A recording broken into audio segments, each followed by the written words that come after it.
नमस्कार, मैं आप देख रहे हैं मेरा मध्य प्रदेश। खबर ग्वालियर से है। ग्वालियर पहुंचे सीएम शिवराज सिंह चौहान।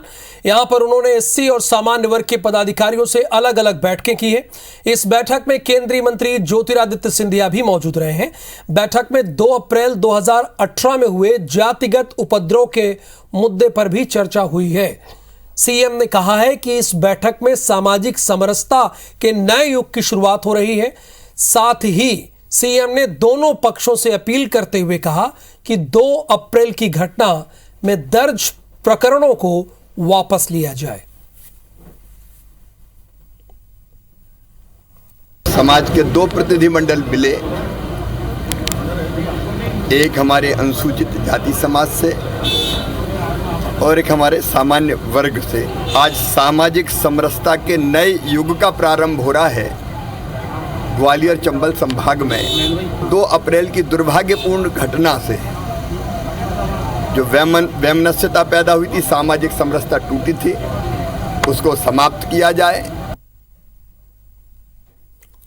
नासिर गौरी इस वक्त हमारे साथ फोन लाइन पर मौजूद है।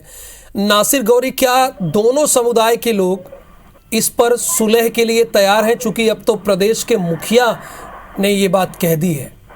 बिल्कुल, देखिए, हम 2 अप्रैल 2000 की घटना एक ऐसी घटना थी जिसमें ग्वालियर चंबल संभाग में लगभग 7 लोगों की डेथ हुई थी हिंसा के दौरान, जिसमें कहीं ना कहीं आरोप सर्वर वर्ग और SC ST के बीच में एक बड़ा विद्रोह हुआ था। और उसको लेकर कहा जाता है कि इसी घटनाक्रम के चलते शिवराज सरकार को भी मध्य प्रदेश से जाना पड़ा था। ये बहुत बड़ा कारण रहा था। लेकिन आज शिवराज सिंह चौहान ग्वालियर में दौरे पर थे, लगभग 3 घंटे तक दौरे पर थे। उसमें उन्होंने एक मीटिंग ली जिसमें SC ST के लोग थे और सामान्य वर्ग से भी, सवर्ण वर्ग से भी लोग आए हुए थे। तो उनकी बैठक में ये उन्होंने फैसला लिया, उनसे बातचीत करने के बाद ये फैसला लिया है कि ये जो मुकदमे हैं उनके ऊपर कई सारे लोगों को आरोपी बनाया गया था। तो उन्होंने कहा है कि ये जो मुकदमे जो दर्ज हुए उनको वापस लेने के लिए सरकार तैयार है, क्योंकि हम सामाजिक समरसता की एक मिसाल पेश करना चाहते हैं। जो हुआ उसको भूल जाइए और एक नए सिरे से नए अध्याय की शुरुआत करिए। क्योंकि ये इसको अब हम दूसरे नजरिए से देखें तो कहीं ना कहीं ये 2023 की तैयारी है शिवराज सिंह चौहान की, वो उस तैयारी का ये हिस्सा है। क्योंकि जैसा मैंने पहले बताया आपको कि 2018 में जब ये दंगा हुआ था और उसके बाद शिवराज सरकार को कहीं ना कहीं मध्य प्रदेश से एक बड़ा झटका है वो ग्वालियर चंबल संभाग से लगा था। क्योंकि 34 विधानसभा सीटें हैं, 34 में से 26 सीटें कांग्रेस के पास आई थी और एक BSP के पास आई थी। तो एक बड़ा झटका बीजेपी को लगा था। 7 सीटों पर सबमिट कर गए, 34 में से 7 सीटें बीजेपी पे झटका लगा था। तो कहीं ना कहीं उस गैप को कम करने के लिए 2023 की तैयारी को लेकर ये शिवराज सिंह चौहान का बड़ा फैसला है। बहुत शुक्रिया जानकारी के लिए नासिर आपका। खबरों में आगे बढ़ने का वक्त हो गया है। तो सवाल यही है कि सीएम शिवराज सिंह चौहान सुलह कराएंगे और दोनों पक्ष भी इस बात के लिए आश्वासन दे चुके हैं। अब आगे बढ़ते हैं खबरों में। लंदन में कांग्रेस नेता राहुल गांधी के बयान पर सीएम शिवराज सिंह चौहान ने निशाना साधते हुए कहा कि देश के सबसे ज्यादा कुंठित, हताश और निराश नेता राहुल गांधी हैं। ऐसा सीएम शिवराज सिंह चौहान का कहना है। उनकी बात आपको सुनाते हैं। राहुल गांधी देश के सबसे असफल, कुंठित, हताश और निराश नेता हैं। विदेशी धरती पर जाकर कोई देशभक्त नेता राहुल गांधी की तरह बयान नहीं देता, देश विरोधी बयान। अब देश में उनकी कोई सुनता नहीं है, इसलिए अपनी निराशा और हताशा विदेश में निकाल रहे हैं। सीएम शिवराज ने ग्वालियर में Devraj institute of medical science भूमि पूजन किया है। Devraj institute of medical science पहला ऐसा निजी अस्पताल और मेडिकल कॉलेज बनने जा रहा है जिसकी कमान महिलाओं के हाथ में रहेगी। बड़ी बात है ये। इस दौरान केंद्रीय मंत्री नरेंद्र सिंह तोमर, केंद्रीय मंत्री ज्योतिरादित्य सिंधिया, सांसद विवेक, मंत्री तुलसी सिलावट, मंत्री प्रद्युम्न सिंह तोमर भी मौजूद रहे। सीएम शिवराज ने कहा कि यह संस्थान ग्वालियर को एक नई दिशा देगा। उन्होंने मंच से कहा कि नरेंद्र सिंह तोमर और ज्योतिरादित्य सिंधिया एक है। उन्होंने कहा एक और एक, 2 नहीं बल्कि विकास के लिए 111 है। आपको ये बता दें कि पहले चरण में 300 बिस्तरों का अस्पताल और ओपीडी का संचालन किया जाएगा और दूसरे चरण में 350 बिस्तरों के अस्पताल के साथ एमबीबीएस की लगभग 150 सीटों की शुरुआत की जाएगी। ये अस्पताल मेडिकल कॉलेज जिसमें हमारे बच्चे पढ़ के डॉक्टर बनेंगे, ये मेडिकल कॉलेज एक नई दिशा देगा ग्वालियर चंबल संभाग को, कि ग्वालियर चंबल संभाग के लिए ये स्वर्ण अवसर है। आजादी के अमृत काल में अमृत महोत्सव हम मना रहे हैं, ये संकल्प है, चाहे चिकित्सा की सुविधा हो, ग्वालियर में 1000 बिस्तर का अस्पताल हो। 26 जनवरी जो कि मेरे स्वर्गीय भाई देवराज सिंह किरार का जन्मदिन आता है, तो 26 जनवरी को हम लोग ओपीडी चालू करना चाहते हैं। हम लोग पूरी तैयारी कर रहे हैं कि नई टेक्नोलॉजी के साथ इसी जगह पे हम लोगों को पूरा लाभ दें और उनका स्वस्थ होकर वो अपने घर जाएं इनसे। प्रदेश कांग्रेस के अध्यक्ष कमलनाथ ने ओबीसी आरक्षण को लेकर कहा है कि शिवराज सरकार ने ओबीसी वर्ग के साथ घोर अन्याय किया है और कांग्रेस ओबीसी वर्ग के पक्ष में लड़ाई लड़ती रहेगी। साथ ही कमलनाथ ने सीएम शिवराज के आंगनबाड़ी केंद्र के लिए खिलौना जुटाने वाले बयान पर भी तंज कसा है। आइए सुनाते हैं कमलनाथ ने क्या कुछ कहा। आरक्षण हो रहा है, हम उसका स्वागत तो करते हैं, पर घोर अन्याय है। हमारे पिछड़े वर्ग के साथ घोर अन्याय है, क्योंकि कहीं 5% कहीं 10% ही मिलेगा। तो ये लड़ाई हम लड़ते रहेंगे। अब कहते हैं मैं ठेला चलाऊंगा, खिलौने बांटूंगा, ये तो अब अगले 6-7 साल तो ठेला चलाते ही रहेंगे। मध्य प्रदेश में विधानसभा चुनाव को लेकर दोनों ही दलों ने तैयारी शुरू कर दी है, लेकिन इस बार का चुनाव रैली, कार्यक्रम, रोड शो के साथ साथ सोशल मीडिया पर भी लड़ा जाएगा और अभी से सोशल मीडिया पर कई तरह के फिल्म के शॉट्स का इस्तेमाल कर दोनों ही पार्टियां एक दूसरे को घेर रही हैं। देखिए इसी पर आधारित एक रिपोर्ट।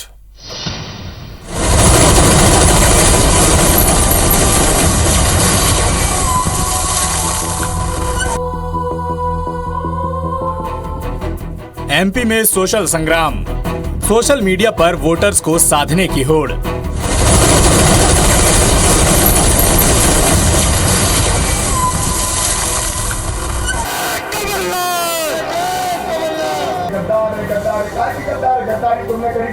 कांग्रेस पार्टी का झंडा। एमपी में विधानसभा चुनाव को करीब 1.5 साल का वक्त है, लेकिन इसकी तैयारियों का आगाज अभी से हो गया है और दोनों ही दल सोशल मीडिया पर एक दूसरे को घेरने का कोई मौका नहीं छोड़ रहे।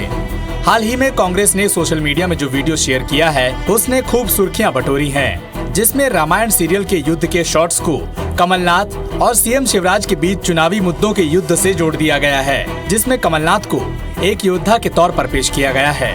हालांकि कांग्रेस पार्टी का कहना है कि ये वीडियो उन्होंने नहीं बनाया है, उन्होंने तो केवल शेयर किया है।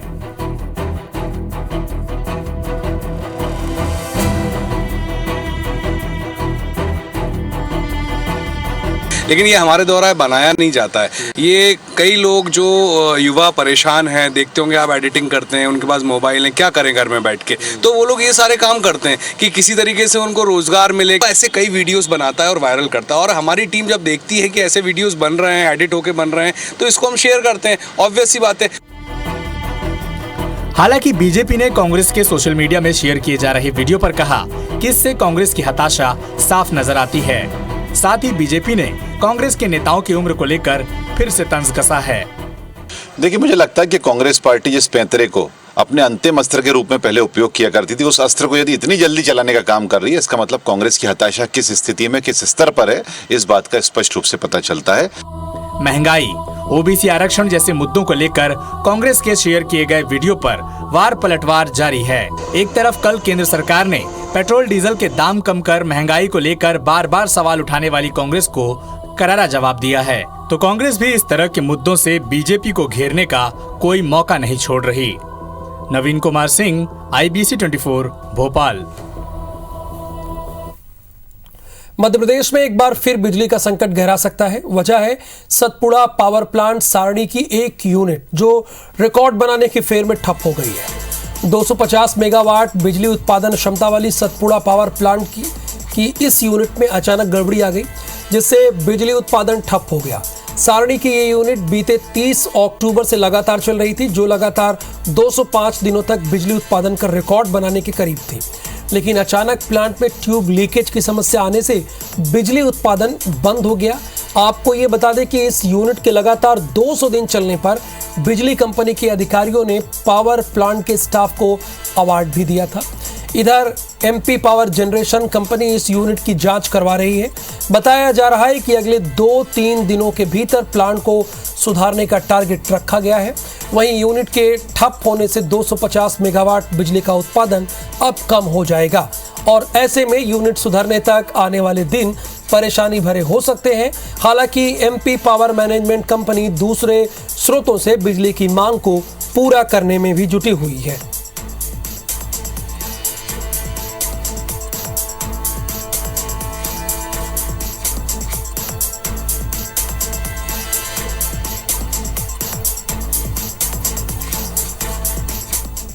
एमपी नगरीय प्रशासन विभाग ने प्रदेश में सड़कों की मरम्मत रिपोर्ट तैयार की है, जिससे केवल शहरी क्षेत्र में आने वाली 6,338 किलोमीटर सड़कों को बेहद खराब बताया गया।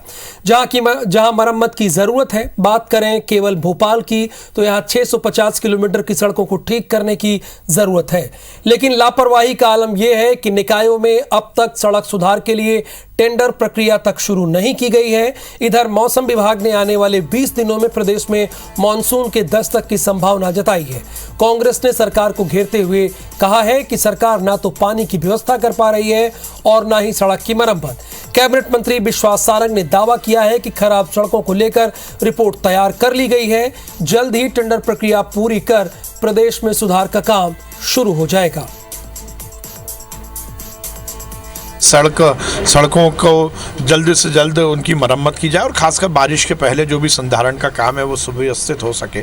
इसलिए पूरे प्रदेश के हर गांव, हर शहर, हर कस्बे, हर गांव की रिपोर्ट बनी है। भोपाल की भी रिपोर्ट बनी है। जो रोड खस्ता हाल हैं उनको जल्द से जल्द ठीक कराने की पूरी प्लानिंग हो गई। सड़क हो या पानी, ये टाटा वाले दे दा के चले गए, अब ये लोग वाल्व ढूंढ रहे हैं।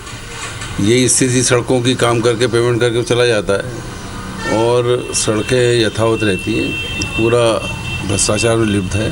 पटवारी से लेके बापू से लेके चौकीदार लोकायुक्त रोज पकड़ रहा है। भोपाल पहुंचे ज्योतिरादित्य सिंधिया पेट्रोल डीजल की कीमतों पर कहा कि ये पहली बार नहीं जब केंद्र की मोदी सरकार ने जनता को राहत दी है। ये तो हमारी प्राथमिकता है, लेकिन राज्य सरकारों का भी काम है कि वो जनता को राहत दें।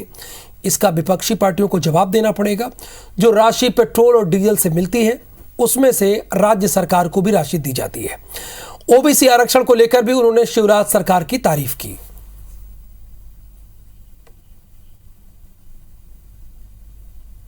नवंबर 2021 में पहली बार राहत दी गई थी और ये दूसरी बार राहत दी जा रही है, क्योंकि हमारी प्राथमिकता है हमारे देश के किसान, हमारे देश के आम नागरिक, उनकी हित की सुरक्षा करना। जिन राज्यों में भारतीय जनता पार्टी की सरकार नहीं है, क्या वे राज्य अपना वैट कम करेंगे या नहीं? मुख्यमंत्री शिवराज सिंह जी को, प्रदेश अध्यक्ष बी.डी. शर्मा जी को तहे दिल से धन्यवाद अर्पित करना चाहता हूं, समूचे पिछड़े वर्ग की तरफ से। ओबीसी आरक्षण को लेकर इंदौर में कांग्रेस ने आज प्रेस कॉन्फ्रेंस की, जिसमें राज्यसभा सांसद राजमणि पटेल और पूर्व मंत्री सचिन यादव ने प्रदेश सरकार पर जमकर निशाना साधा। दोनों नेताओं ने कहा कि प्रदेश में ओबीसी वर्ग की संख्या 52% है। उस लिहाज से पूर्व मुख्यमंत्री कमलनाथ ने ओबीसी वर्ग को उनका हक देते हुए 27% आरक्षण दिया था, लेकिन शिवराज सरकार ने ओबीसी वर्ग का हक छीन लिया। कांग्रेस ने साफ कर दिया कि वो आगामी चुनाव में ओबीसी वर्ग को पार्टी 27% आरक्षण देगी।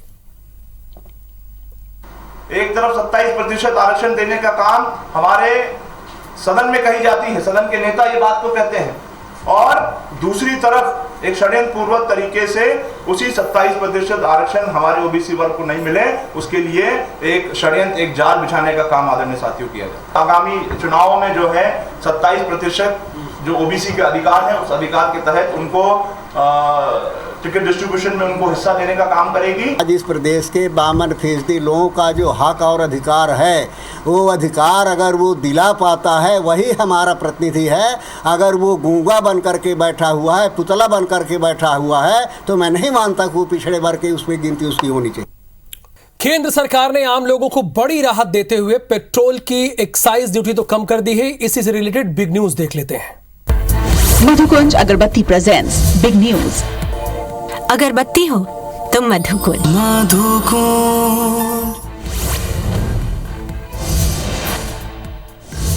केंद्र सरकार ने आम लोगों को बड़ी राहत देते हुए पेट्रोल की एक्साइज ड्यूटी में 8 रुपए और डीजल में 6 रुपए प्रति लीटर की कटौती की है। इस कटौती के बाद पेट्रोल 9.5 रुपए और डीजल 7 रुपए प्रति लीटर सस्ता हो गया है। केंद्र सरकार के इस फैसले के बाद राज्य भी पेट्रोल डीजल पर टैक्स घटा रहे हैं। अब तक राजस्थान, ओडिशा और केरल की सरकारें पेट्रोल डीजल पर वैट में कमी कर चुकी हैं। पेट्रोल डीजल पर केंद्र सरकार की ओर से एक्साइज ड्यूटी घटाने के ऐलान के एक दिन बाद अब महाराष्ट्र सरकार ने भी राज्य की जनता को राहत दी है। महाराष्ट्र की उद्धव ठाकरे सरकार ने पेट्रोल और डीजल पर वैट घटाने का फैसला किया है। पेट्रोल पर 2 रुपए 8 पैसे और डीजल पर 1 रुपए 44 पैसे प्रति लीटर की कटौती करने का ऐलान हुआ है।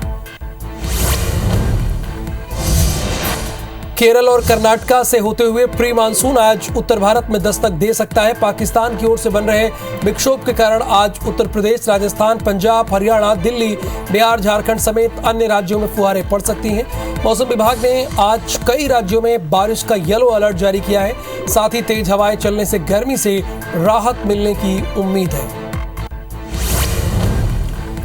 जम्मू कश्मीर के रामबन जिले में राष्ट्रीय राजमार्ग पर हुए सुरंग हादसे की जांच को लेकर केंद्र सरकार ने 3 सदस्यीय पैनल गठित किया और एहतियाती कदम उठाने के लिए भी कहा।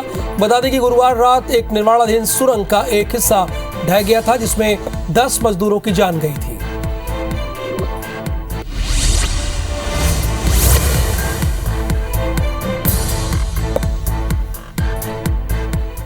और अब खबरें विस्तार से। कांग्रेस के कार्यकारी अध्यक्ष रामनिवास रावत ने केंद्रीय मंत्री ज्योतिरादित्य सिंधिया पर बहुत ही संगीन आरोप लगाए हैं, जिसमें उन्होंने कहा कि ग्वालियर चंबल अंचल में सिंधिया कांग्रेस नेताओं पर फर्जी मुकदमे दर्ज कर उन्हें परेशान कर रहे हैं। इनके पहले ही नेता प्रतिपक्ष डॉक्टर गोविंद सिंह सिंधिया और बीजेपी पर इसी तरह के आरोप लगा चुके हैं। कांग्रेस के आरोपों पर बीजेपी का कहना है कि कांग्रेस के लोग बौखला गए हैं। ये उनका कैरेक्टर है, ये उनका काम है, ये उनका चरित्र है। ये व्यक्तिगत नुकसान से कोई पार्टी कमजोर नहीं हो जाएगी। लड़ते रहेंगे, सिद्धांतों की लड़ाई है। बहुत सारे हैं, लोगों को बदले की भावना से काम किया जा रहा है, लोगों के खिलाफ फर्जी केस कायम किए जा रहे हैं, लेकिन इससे कांग्रेस का कार्यकर्ता दबने वाला नहीं है। आदरणीय सिंधिया जी जिस तरीके से बड़ी संख्या में कांग्रेस पार्टी के कार्यकर्ताओं के साथ भारतीय जनता पार्टी में आए थे, मुझे लगता नहीं है कि उसके बाद कोई इस तरह का प्रयास वो करने का कभी प्रयास करेंगे, कोशिश करेंगे। भारतीय जनता पार्टी का एक बड़ा कार्यकर्ता का समूह भी लगातार अब उनके साथ है, पूरे भारतीय जनता पार्टी का वो नेता है। इसलिए मुझे लगता है इस तरह के ओछे आरोप लगाकर रामनिवास रावत अपनी राजनीतिक हसरतों को पूरा न करें। और इस खबर के साथ ही इस बुलेटिन में फिलहाल के लिए इतना ही। आप बने रहिए IBC 24 के साथ।